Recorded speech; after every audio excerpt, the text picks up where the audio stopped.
வணக்கம் DPK tax. ஆடுகளம் சீரியலில் சத்யாவை நடிக்கிற டெல்னா அவங்கள பற்றின தெரியாத சில சுவாரஸ்யமான தகவல்களை தான் நம்ம இந்த வீடியோவில் பார்க்க போகிறோம். டெல்னா அவங்க கேரளாவில் பிறந்திருந்தாலும் அழகாக தமிழ் பேசுவாங்க. டெல்னா அவங்களோட ஃபேமிலியை பொறுத்த வரைக்கும் 4 பேர் இவங்க ஃபேமிலியில் இருக்கிறாங்க. இவங்களோட அப்பா பிஸ்னஸ் மேனாக இருக்கார், அம்மா ஹவுஸ் ஒய்ஃபாக இருக்காங்க, தங்கச்சி நியூட்ரிஷனாக இருக்காங்க. டெல்னா அவங்களுக்கு சின்ன வயசுலேருந்து தெரிஞ்ச ஒன்றே ஒன்று என்னென்னா அது டான்ஸ் தான். டான்ஸ் தான் என்னோடய லைஃப்னு நான் சின்ன வயசுலேருந்தே நினச்சி அதை மட்டுமே ப்ராக்டிஸ் பண்ணி வாழ்ந்திருக்கேன். ஆடியன்ஸ்கிட்ட கைத்தட்டு வாங்குறதுனா அவ்வளோ பிடிக்கும்னு சொல்லியிருக்காங்க. இதே போல் ஃபேமிலி ஃப்ரெண்ட்ஸ்குள்ளார ஏதாவது பிரச்சனைனா அதை தீர்க்கறதுக்கு என்ன தான் கூப்பிட்ருவாங்க.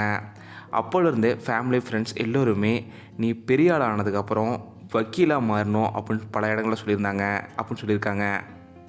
இதே போலவே டெல்னா அவங்க பெரிய ஆள் ஆனதுக்கப்புறம் பேச்சுலர் லிட்ரேச்சர் படித்ததுக்கப்புறம் இவங்க வக்கீல் படிச்சிருக்காங்க. அதுவும் பேச்சுலர் லிட்ரேச்சர்லேயும் சரி வக்கீல்லையும் சரி முதல் ரேங்க் இவங்க தான் எடுத்திருக்காங்க. டெல்னா அவங்கள பொறுத்த வரைக்கும் இவங்க 10th படிக்கும்போதே ஒரு லோக்கல் சேனலில் டான்ஸ் ப்ரோக்ராமில் ஆடிருக்காங்க. இதுதான் இவங்களோட வாழ்க்கையிலே முதல் முறை கேமராவில் பர்ஃபார்மன்ஸ் பண்ணுறது. அந்த லோக்கல் சேனலில் இவங்க டான்ஸ் ஆடும்போதே மயக்கம் போட்டு விழுந்துட்டாங்க. முதல் முறையே இப்படி ஆயிடுச்சுன்னு ஒரு சின்ன வருத்தம் இருந்தாலும் போக போக அதுதான் என்னோடய வாழ்க்கையோட எக்ஸ்பீரியன்ஸாக மாறுச்சு அப்படின்னு சொல்லியிருக்காங்க டெல்னா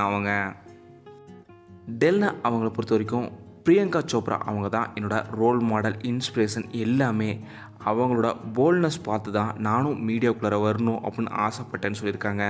இதே போல் நான் ரொம்பவும் சென்சிட்டிவான பர்சன்னு சொல்லியிருக்காங்க டெல்னா அவங்க. இவங்க சமீபத்தில் கூட டாப்பு குக்கு டூப்பு குக்கு ஷோவில் 1வது கண்டஸ்டண்ட்டாக கலந்துக்கிட்டு ஃபைனல் வரைக்கும் போயிருக்காங்க. அதிர்ச்சி அருண் அவர்களோட பெஸ்ட்டு பேராகவும் இவங்க இருந்திருக்காங்க. டெல்னா அவங்க முதல் முறையாக குரங்கு பொம்மை திரைப்படத்தில் விதார்த் அவர்களோட சேர்ந்து லீட் ரோலில் நடிச்சிருந்தாங்க. அந்த திரைப்படம் ஒரு சூப்பரான திரைப்படம். அந்த திரைப்படத்தில் எனக்கு அந்த டைமில் சரியாக நடிக்க வரல, ஆனாலும் அந்த படம் ரொம்ப சூப்பரான திரைப்படம்னு பல இடங்களில் டெல்னா அவங்களே சொல்லியிருக்காங்க. ஆடுகளம் சீரியலில் சத்யா கதாபாத்திரம் எப்படி நடிக்கிறாங்கன்றதை மறக்காமல் கீழே கமெண்ட்டை சொல்லுங்கள். இந்த வீடியோ உங்களுக்கு பிடிச்சிருந்தால் லைக் பண்ணுங்கள், ஷேர் பண்ணுங்கள். டிபி டாக் சப்ஸ்கிரைப் பண்ணணும்னா சப்ஸ்கிரைப் பண்ணுங்கள்.